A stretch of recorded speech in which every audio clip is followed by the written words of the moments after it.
Yeah, yeah, yeah, yeah. Yeah. Welcome back to another episode of Bottle Rocket. I'm Alena, alongside Stan and Solon, and today's guest is author, historian. He's written several books on Rangers history. Sean McCaffrey, welcome to the show. Hi, Sean. Thanks. Happy to be here. Great to have you. She's not kidding. He's done 6 books. This is one of the Ranger 6 books. He's extraordinary because he wasn't what we call one of the writers. Your job is basically blue collar, correct? Correct. I always worked in blue collar jobs, construction, everything like that. Right. Now listen, how did you get to become a writer? You're historic. You should be in the New York State Hockey Hall of Fame. They're meeting tomorrow, I think. But the point is, nobody else has done anything like you. To me, this is extraordinary. How did you find the time, and how did you get into this in the first place? Well, I was always into the Rangers because my grandfather had season tickets. My father had season tickets. Then I came along, which ruined his season tickets. He had to give them up. So we always watched the Rangers growing up. As a hobby, I was always doing writing, whether it was wrestling or other sports. And then I just had time during the pandemic. You're home all the time. There's nothing to do. So that's why I started writing. I pumped out, like you said, 6 books in 4 years. I wrote so much, and I've always been into the hockey, especially with my father being very into it. What's your favorite of all the 6 books? Your favorite book that you did? I would say the first one, which I do have here, cheap plug, the New York Rangers Rink of Honor, Rafters of Madison Square Garden, only because it was the first, and it's like a passion project, get over the finish line. And like Stan knows, that introduced me to the Boucher family, Frankie Baird, and everybody like that, and just to meet all these contacts and put all these old Ranger alumni who never really got to talk to, so I kind of got connected through that book. I just want to say one more thing about that, because you mentioned Frank Boucher. I've been writing stories lately about that original team and the early Rangers. And as you said and have written, it's a shame that Frank Boucher isn't better honored. The guy was arguably the greatest center of certainly that team, centering the brothers Bill and Bun Cook. Won the Cup in 28, won the Cup in 33. Then he coached the team to the Cup in 1940.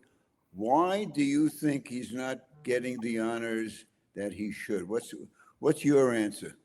I think it's just a generational thing where the younger people don't care about the past. And also, they don't have the footage. A lot of those his games he played, they don't have the footage of, so they can't monetize it.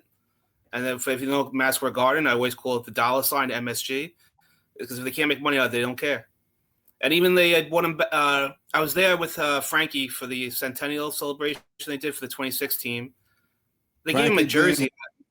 Frankie is his daughter? Is that who she was? His granddaughter. Granddaughter.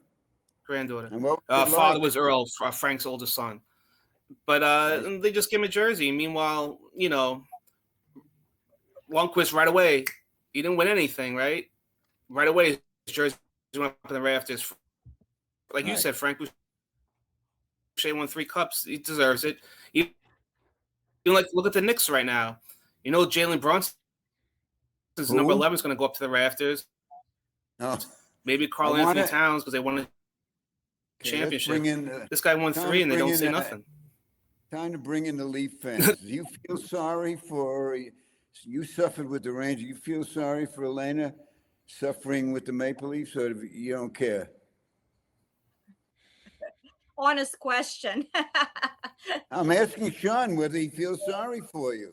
You feel sorry for her? No answer?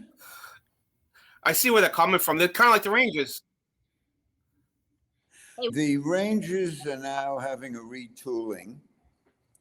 What do you call what's happening with the Leafs? I guess they're trying to do the same thing as Drury. No, they're trying to retool on the fly too. I want to hear from Alena. What do you think of this whole shakeup? Well, they're cleaning house in management. They've got a lot of people go and bringing in John Chayka's people, which is pretty normal when a new general manager takes over. So far, I like what they're doing. They brought in Bobrovsky, drafted McKenna first overall, and added Radish. I think Chayka has made the right move so far. I still think they need to strengthen the blue line, so we'll see what else he has planned. But at this point, I don't really have any criticism. I think he's off to a very good start. Okay. I'm guessing that Solon is an Islander fan, right?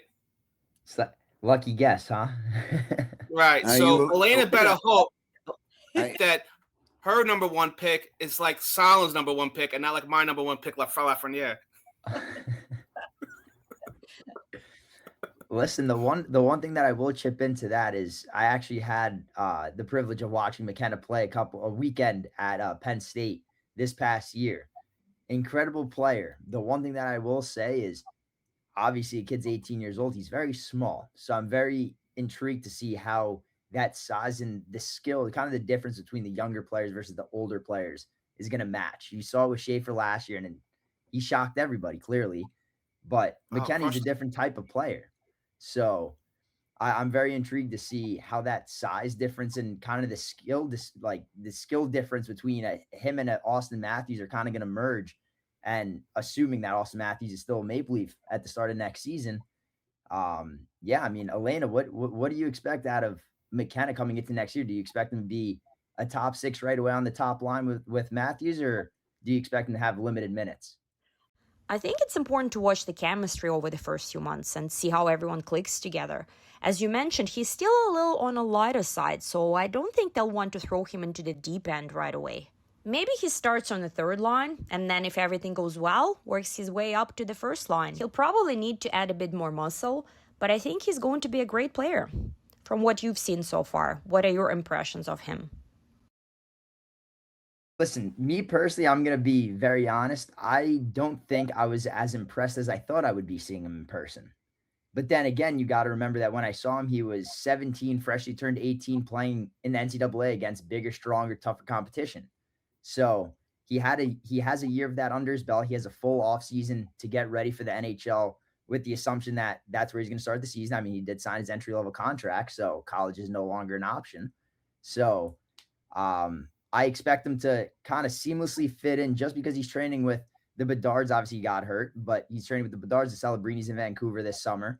So he's under the wings of some very, very elite young players. So I expect good things out of him. It's just a matter of the Maple Leafs not rushing him too much or putting too much weight on his shoulders off rip, similar to what the Islanders did. Schaefer started on the third D pair, and within 3 games, he proved that he was able to play those top minutes against those big name guys. But that's also another thing that I feel like the Islanders and Rangers in particular have struggled with, and that's building up prospects. The Maple Leafs have gotten very lucky with the Matthews, the Marners, the Nylanders, but still you don't have anything to show for it. So either way, I feel like the 3 organizations are kind of in the same boat in terms of prospects. So it's one prospect at a time. The kid the Rangers picked in the fifth position, Sean, you think this guy can make the team? And if he makes the team, you think he's got some starry qualities right away? What do you think? I haven't really seen enough of him. I'm kind of hoping he starts at Hartford just because the way they've been rushing these prospects, they just don't make it. I think it'd be better for him in Hartford. And I think Hartford's got a deep roster this year for the AHL. The Rangers are still a mess. I don't know if you want him around the team that's in transition, like Messi. It might be better just to get a year under his belt professionally. You know, he's coming from Latvia. Let him play in Hartford for a year and get ready there. Because it seems like they have a log jam, too. The top 4 is pretty much set. And he'll start on the third pair if he does play. But who you bumping, Schneider or I guess Robertson, who they're trying to hope for? So like I said, maybe start in Hartford to begin. I'm gonna chip in really quick and say that Smits right now, he's under contract to play in Finland next year in the top Finnish league. So he'll have a good year of professional hockey under his belt, and then hopefully as a 19, 20-year-old, he comes over to North America and does some damage in Hartford before the Rangers give him an opportunity. I just saw his latest interview. He said it was up in the air.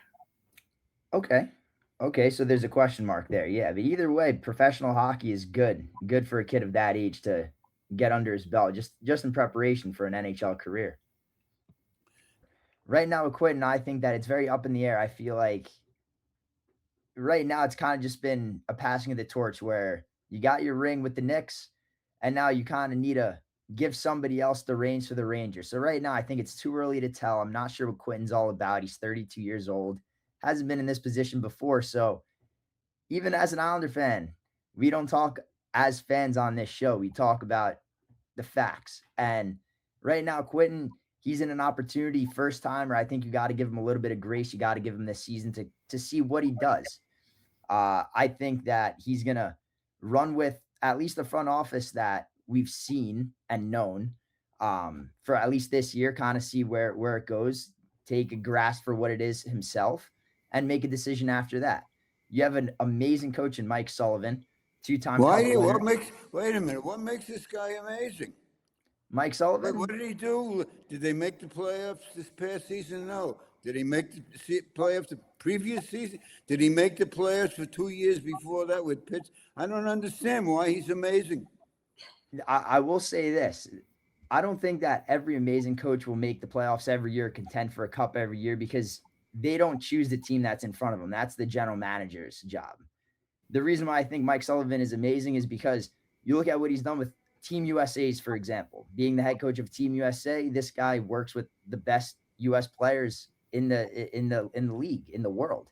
So if he's able to make players like that perform and win and get them to silver medals and gold medals, I think that you give him a proper lineup in the NHL, similar to what happened with him in Pittsburgh, he can definitely make a splash. So I think structurally he does the right things. It's just a matter of if he has the right pieces and the tools to conduct his way of coaching. So what about DeBoer on the island? I think DeBoer is going to be a very interesting look, just because looking back at DeBoer's former teams, he brought teams like San Jose and the Devils even to cup finals in his first year with the organizations.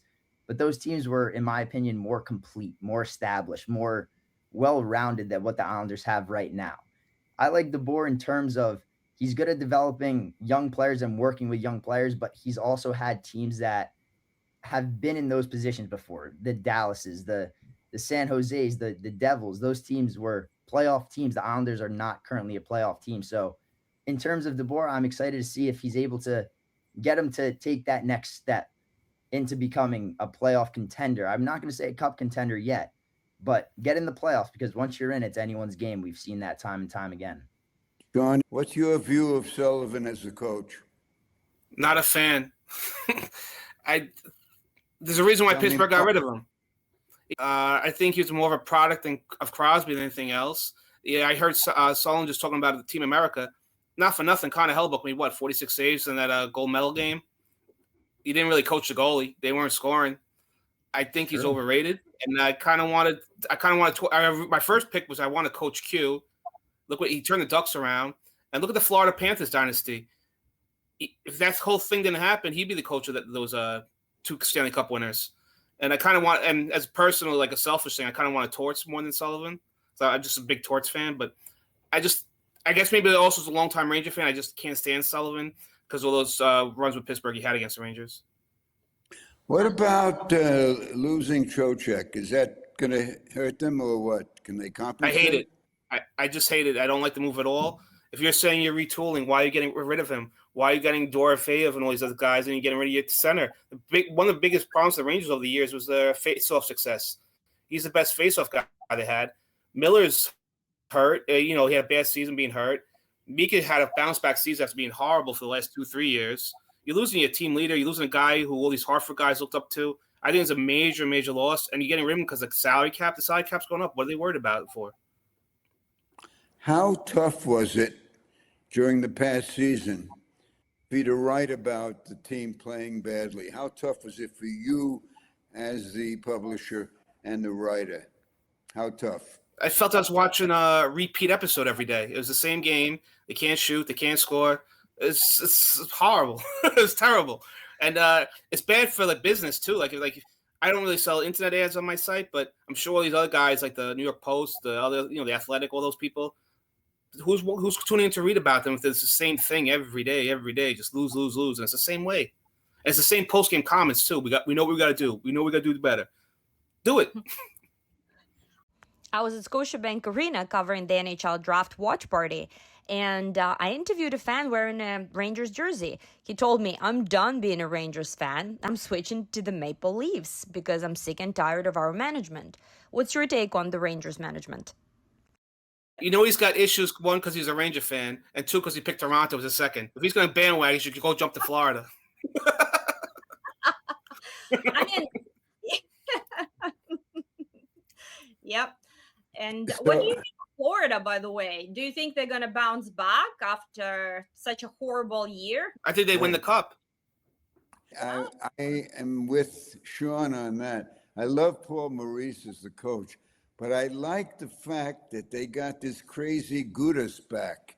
And I always felt that the way the Islanders were able to sustain the dynasty were some of the unsung guys. And the most unsung guy was a defenseman that they got from Washington that winter, Gordy Lane. Guys like Kenny Morrow and other players said that Gordy had a kind of an intimidating, crazy streak that none of the other guys had. You know, and Nystrom's a tough guy, and Tonelli's a tough guy, but nobody crazy. And that's what this guy is. He's like that. Now he's not a kid anymore, but I think I go with Sean. I like Florida's chances.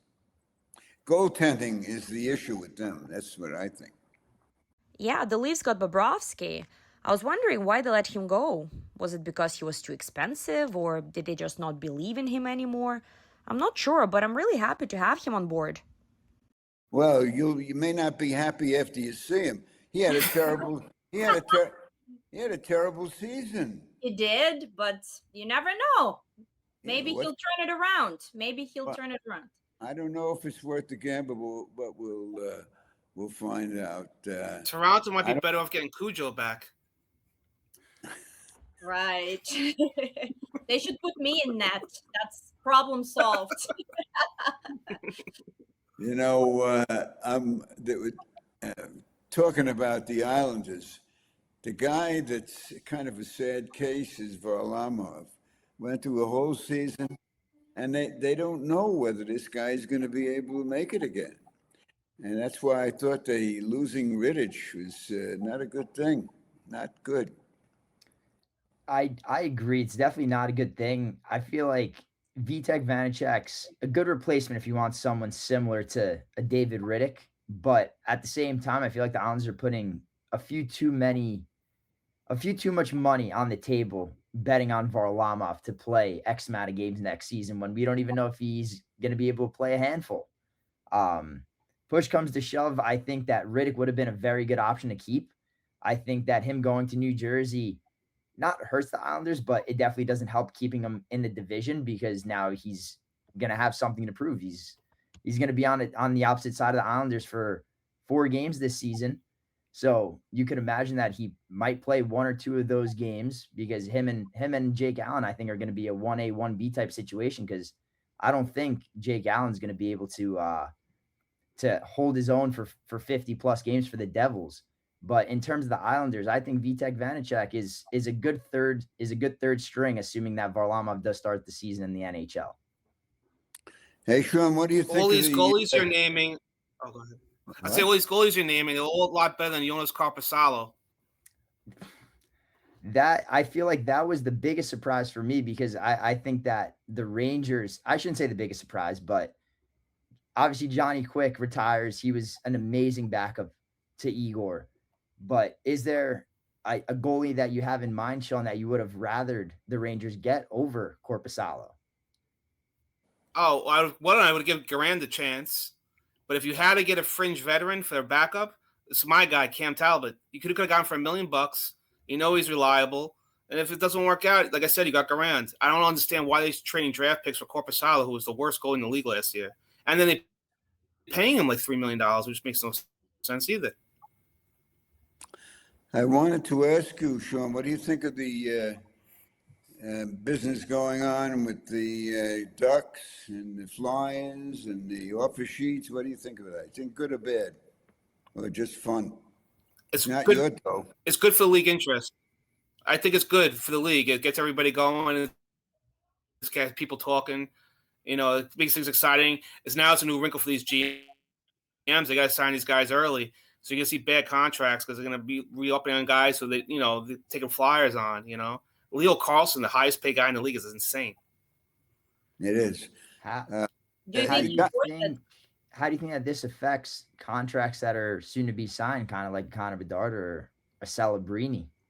You have to oversign these guys. Well, it's not our money, so I'm not going to worry about that. But I want to know, the Rangers are going to make one more trade, at least one more trade. Am I right? Who are they going to trade? Who are they going to get? Who's tradable? I don't know what they want to do. They say retool, but they give away your best center. So I don't know what their thinking is.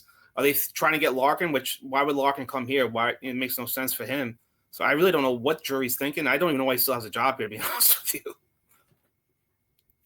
It's kind of sad when you have a guy like a Drury in a position in the biggest city in the country, and he doesn't come front and center, talk to the fans, tell us what the hell you're thinking. That bothers me. One of the great things when Connie Smythe was running the Leafs, even later with Punch Emlock, these guys love to talk about their team. They love to talk to the media. It's good, good ink. Good ink. You never not good. Maybe Drury's internet connection is worse than mine. Well, we'll see. We'll see. Maybe that'll be your inspiration for the next book, Sean. Well, I did a book on Drury at the beginning in my my trades book. I just don't understand. He was the worst captain of all time. Now he's challenging John Ferguson as the worst GM of all time. So he's got that button sewed up. Your all-time favorites, starting in goal, defense, and then up front. All-time favorites. Let me hear. For me, it's got to be Mike Richter, obviously. Brian Leach. Ryan McDonough. I know it's a weird pick, but Ryan McDonough's up there for me. The forwards, I'm talking about people I saw growing up. And then Graves, Messier, and those 3 years with Yager are amazing. McDonough was a very good choice. I thought he was one of the most underrated guys. And also the captain. You remember the captain from then? Callahan? Yeah, I loved him. Loved him. I'm sorry to see him go too. Yeah, but looking back historically, you got to wonder about a guy like Davy Kerr. How really good was he? Or going front, how come Mike Richter isn't in the Hall of Fame? Why not? You know why? Is American? I'm asking you. Tell me. Oh, I'm guessing because, I'm saying the Hall of Fame tends to favor the Canadian goalies. Favor Canadians. Look at you. You're not in there. And they have anybody else under the sun in there. But I think there is an anti-American bias, I think, in there a little bit. Who they just put in? Pekka Rennie's in now, and Richter's not? Rennie gets in. It opens the floodgates for everybody. That was a shocker. I know how you feel about the Islanders. You call them baby brother. Is that the line? What's your view? What's your view of the Devils? Curious. Oh, I don't like them either. But actually, I've softened because I can never root against Jack Hughes again. That's a good one. I can't hate on him. Okay. Real quick, I just want to say the Islanders arena I've been to 28 NHL arenas. The Islanders one is the best one up there with Vegas. What they did with that new arena is amazing. So I can't hate. I got to be fair. It's just an amazing building all around. I heard Calgary's arena is going to be incredible. Talk about the old arenas each one of the arenas in America had a distorted ice surface. The standard is 200 by 85. The Garden was shorter. Boston Garden was shorter. Chicago was shorter. And the greatest was Olympia. Olympia had sort of like an egg shape, and they were the Red Wings were the one team that had home ice advantage because they had a way of making billiard shots off these crazy corners. And between Lindsay and Howe and Abel, they made that was a real home ice advantage, Olympia Stadium, all the old arenas. I was there twice, and it had a special quality if you liked eggs because it was like egg shaped. So I like eggs. I liked it. Now there's no home ice advantage anywhere. Like look at the playoffs; it's all road wins, right? Yeah.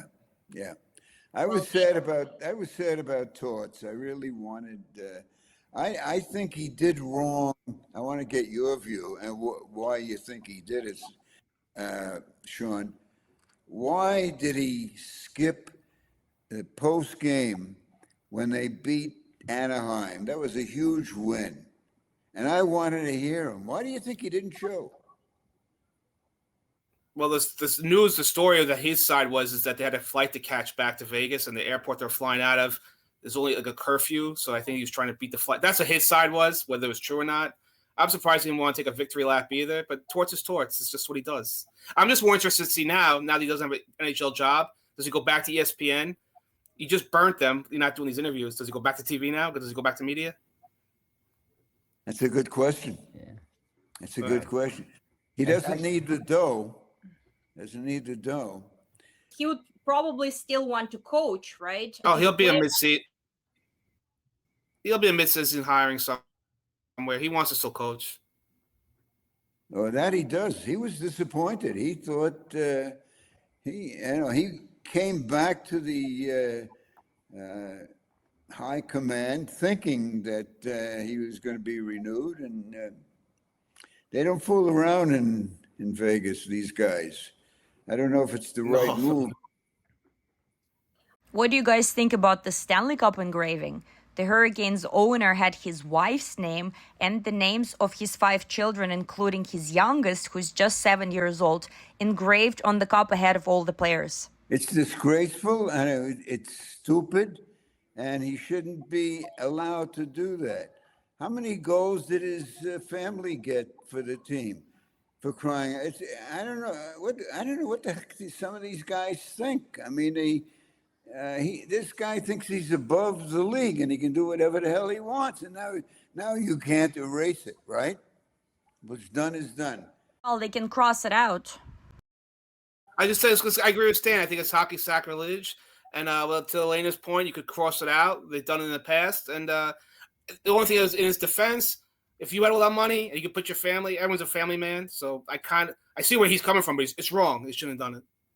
The one thing that I'll add to that is what bothers me more than the fact that he put his family's names above all the players and front office members and all that is the fact that the equipment manager who's been with the Hurricanes organization since they were the Whalers in '79 didn't have his name engraved on the cup. For me, that's straight and through wrong.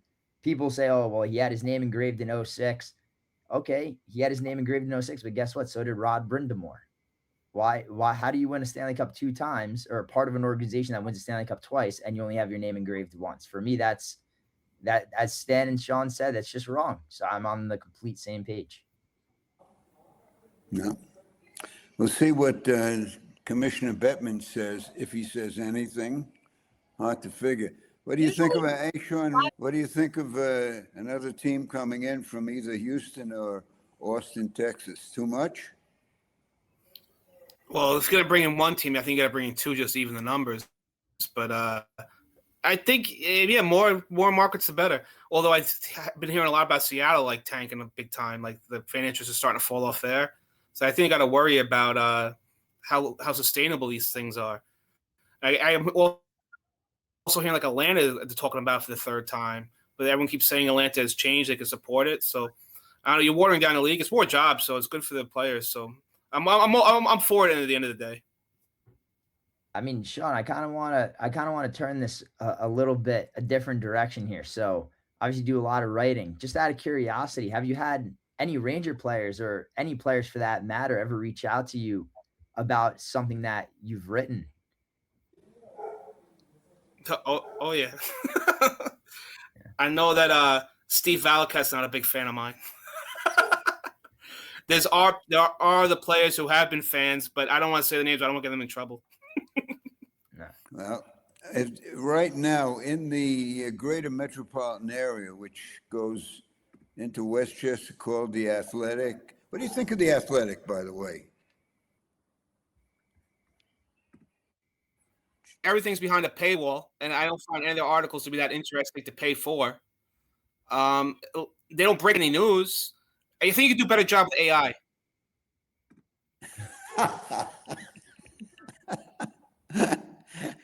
Yeah, that happens to be scary. That happens to be scary when you really think about it. Because on my machine, AI starts doing stupid things, but too often AI is right. they're out thinking me. I don't like that stuff.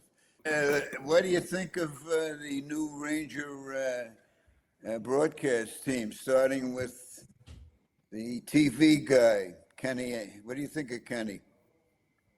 I think they got the best broadcast team in hockey right now with Kenny and Dave Maloney. Why? Kenny, I just think is the best overall broadcaster in sports. He could call anything. Dave Maloney is such a homer. So Solon's not going to like him, but he's such a homer that you love listening to him. You know, and he's telling old stories, and you can see he gets pissed off when they do something bad. He's shrieking when they win, and like Kenny's just an even keel. Who do you like on the Islanders, Solon? Me, I'm a huge Brendan Burke fan. I think he's obviously working towards what Kenny Albert's done. I completely agree with Sean. I think Kenny's arguably one of, if not the best in the business.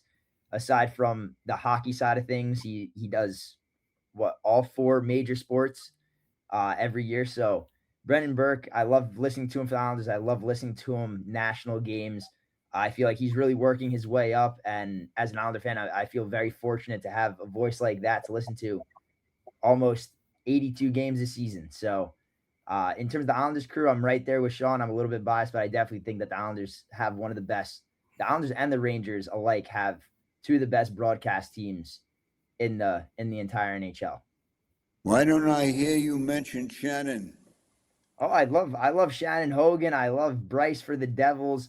I love all the hosts, the analysts. I think especially when it comes to the hosts, like Rachel for the Devils, Shannon for the Islanders. I feel like they've done a tremendous job in kind of learning as they go. Like I know Shannon was not the biggest hockey fan. She's not from the area. So when she came with the Islanders, she learned the lay of the land as she went. And I feel like she's done a tremendous job.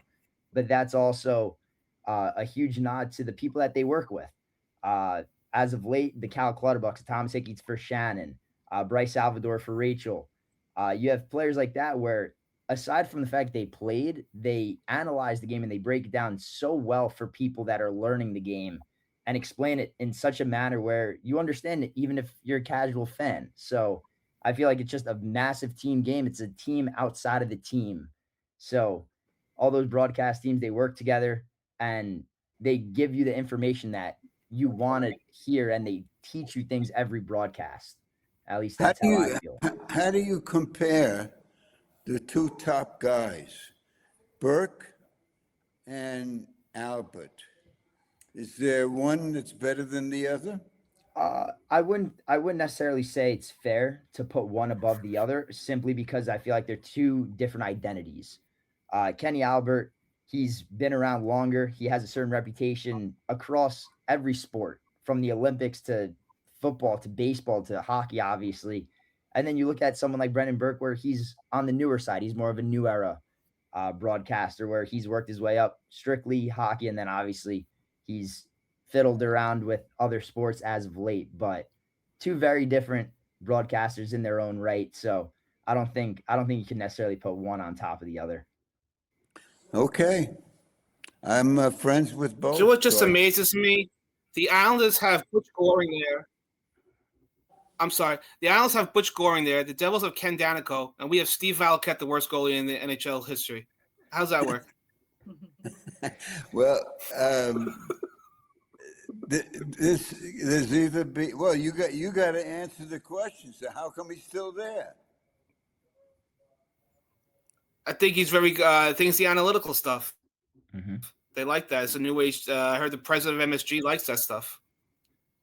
Aside from that, the one thing that I will add is you said, oh, one of the worst goalies, whatever. Everyone has their own opinion in terms of that, but push comes to shove, they made the NHL. They know the game a lot better than the average person. So having somebody like that, you get an inside scoop. Even a Cal Clutterbuck, he was a fourth liner his whole career. He would just put guys through the wall, but the way that he breaks down the game, you'd think that he was a skill guy. So I find that very interesting to pick those types of players as brains. Clutterbuck was a part of one of the best fourth lines in the modern era too. Mm-hmm. He wasn't just a fourth line. He was a top fourth line guy. You know, 100%. That identity line, that, you know, the 2 Stanley Cup runs with him, right? Yeah, 2 conference final runs, yes. McCaffrey, I want to commend you. I don't want to commend you too many times already, but I want to commend you for figuring out about that great radio analyst who came up this year, Dave Starman. Why do you like him? Yeah, he's been great. I know he has no NHL experience, but the way he breaks down games, the way he could call plays before they're kind of coming, he sees things. He's very good. I'm pretty sure he's a big coach Long Island, bounced around. He's a big asset for them, for sure. Very good asset. So I completely agree. I think that Dave Starman, then again, like he was a coach in youth hockey. He has the experience. And on top of it, most of all, he's a student of the game. Because of Mr. Fischler, I was fortunate enough to interview him just last month. And just hearing him talk about the game, the excitement of, hey, like we get to watch a game and break it down. Like you think about it in real time, and rather than sitting and having conversation with your buddy, you're just talking into a microphone for however many people to listen to while the game's going on. So I feel like having a broadcaster that's as into the game or as into the team as you are makes watching the game that much more enjoyable, which is why someone like Don LeGrec with the Devils, when he first came on with the Devils this past season, and he brought out his infamous pitchfork line at the end of the games, you kind of heard it in his voice, like, wow, like this was a dream come true. And I feel like the broadcasters make the game exciting to watch for a fan. And I feel like Dave Starman does that just on the radio side. That's how I got to be a fan, listening. I was very lucky. In Brooklyn, I was able to pick up CBL Toronto, Saturday night, Foster Hewitt. And going through the history of the Leafs, radio came big at the start of the 30s. Maple Leaf Gardens was open in 1931. They realized that by that time that how great Hewitt was, they let him design the gondola that he broadcast from. And Hockey Night in Canada was born with the Maple Leafs as the key team, not the Canadians, by the Maple Leafs. Canadians and the Maple Leafs went on a tour in 1933 of Western Canada, starting in Winnipeg. And it was interesting because the fans just went crazy about the Maple Leafs, and they ignored the Canadians. And the reason was they got all the Leaf games. They didn't get the Montreal games. They did a second year. The Leafs went across with the Red Wings, and one of the Red Wings stars was a guy named Ebby Goodfellow, and this kid doesn't know who he is. He goes up and he asks Ebby Goodfellow for an autograph, and Ebby signs it, and the kid looks at it, and he says to his friend, "Who is this guy?" And his friend says, "He's on the Red Wings." And the guy said, "Well, the hell with that. I don't want him." And Goodfellow was standing there, but he was very, very nice about that. What about the hiring of Babcock? You think the Oilers did right? Well, what do you think Stan Bowman was thinking. He's the GM. What the hell is he hiring this guy for? That's what I want to know.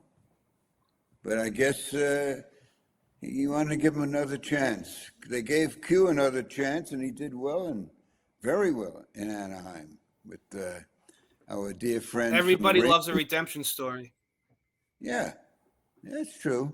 Speaking of redemption, on the talk of Edmonton, what do you think about the goaltending changes that they've made? Obviously, getting Devin Levi from the Sabres and getting the reigning Cup champ, Freddie Anderson. How do you think that's going to help them and in terms of McDavid and Draisaitl's Cup hopes? Disaster. If they had kept him in against Vegas and they didn't put the kid in, they would have been dead. Well, there's still some. Anderson is a loser in the playoffs when the chips are down. I mean, he carried them to the playoffs, right? I know Bussy was the hot goalie, and the coach made the right decision by making the switch, but Anderson still carried them throughout the regular season. I think he deserves a lot of credit for that.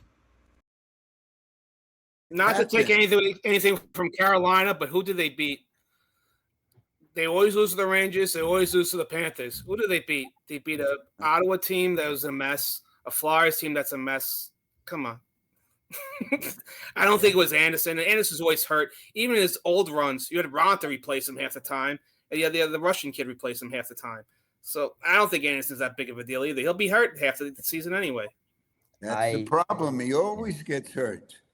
Yeah, I mean, I'll say this, or actually, I won't say anything. I'll propose a question. Who, if you're an Edmonton fan, hypothetically, who would you rather have in net? Stuart Skinner or Freddie Anderson next season?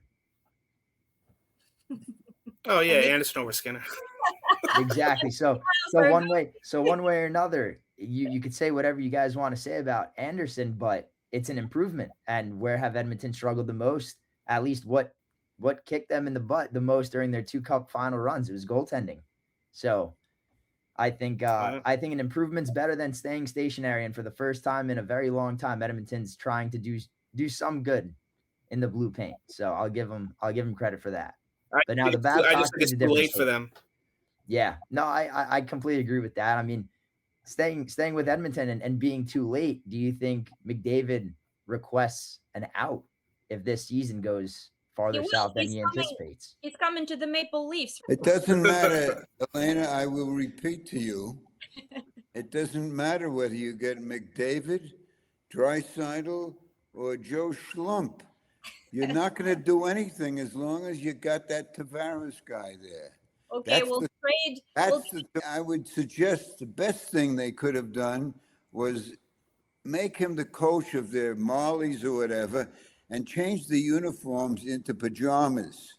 That might do the what a joke team you're following. I have to say that Oh, you'll see. This is our year, okay?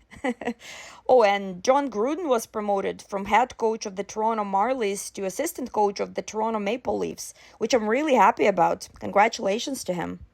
Who did you just forget that got promoted, who was one of my all-time favorite interviews? You ever hear of Stevie Sullivan? Yeah, of course. I saw the news. You know why? Do you know why I love him? He played for the Devils, and he was one of the best little guys. He reminded me of Zuccarello, who the Rangers should have picked up but didn't. And we had a game. We had a game in Toronto. Was it? No, we had a game in Ottawa, and the next game was in Montreal. And Stevie Sullivan's mother and father were at the game, and they drove me from one city to the other. And they're great people. He's a wonderful guy, Stevie. I'm glad that he's. That's a good reason to root for them. I think I'll forget about Tavares. I'm going to root for them because of Stevie. That's a good one. Yeah. Also, Daniel Alfredson was hired by the Toronto Maple Leafs as an assistant coach. The former Ottawa Senators superstar is now behind the Leafs bench. I don't know how I feel about that. He when he was with Ottawa, he was the most annoying guy I interviewed. I hated this guy, and so I'm glad that you got him. I mean, by the way, Sean, as you'll see in my writing, I'm saying that the off season, I'm being benevolent, okay? And the off season, I am saying that this is be kind to the Rangers summer. Okay, I'm going to be very kind to your favorite team until first month, and we'll see what happens. I'm already angry at them now. If they stink out the joint by January, then I think your favorite GM will get fired, and my unfavorite coach will be fired. But we'll see. We'll see. That's my prediction. Is that I think Hal Steinerbrender 2.0. Quentin Nolan here, the 32-year-old brain genius. I think once he gets comfortable here, then he'll get rid of Drury. You know, he's got to get his feet wet. But because what's going to happen, if you remember last year, towards the last 20 home games or so, ticket prices were slashed, and they were slashed big time. It screwed all of the season ticket holders spending all this big money. They're spending, say, $500 for a ticket. The guy next to him spent $50. So that place gets empty, season ticket holders start leaving. That's when Quentin's got to wake up, and I think that's when the pizza man goes bye-bye back to his kitchen and colony grill over there in Connecticut. You know something? We're almost at the end, Sean, and at the end, I always have to tell a joke. But the fact of the matter that something went cockeyed with your sound system and we couldn't hear you, I decided that instead of my telling the joke, I want to put make a sign for the next time you come on. And the sign is going to say, batteries not included. If you want a better joke, I have this one. Toronto Maple Leafs 2027 Stanley Cup champions. Oh. You know, I'm going to tell you In something. the future, my I'm friend. gonna tell you Oh, you something. put the Rangers in there too. Don't worry about it. Listen, wise guy. I want to tell you something. You want to be on this show, you obey the law. And the law says, don't be funnier than Fischler. Sean, thank you so much for joining us today. Thanks for watching, everyone. Don't forget to like, subscribe, and we'll see you next time on Bottle Rocket. See you guys. Yeah.